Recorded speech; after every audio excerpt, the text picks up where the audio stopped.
রাসূল পাক বলছেন, মায়ের চেয়ে স্ত্রীকে গুরুত্ব বেশি দেবে। কথা ঠিক। আগে মানুষ মাকে গুরুত্ব দিত বেশি, মায়ের কথার বাহিরে এক কদমও সন্তানরা দিত না। এখন বউয়ের কথার বাহিরেও এক কদম দেয় না। এই জন্য এখনকার পরিবারের অবস্থা হচ্ছে, বউ চেয়ারম্যান তো জামাই মেম্বার, বউ চেয়ারম্যান জামাই,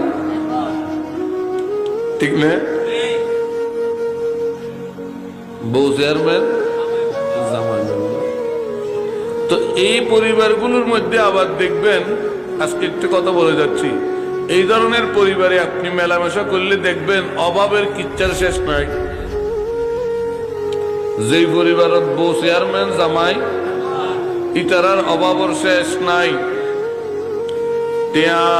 50,000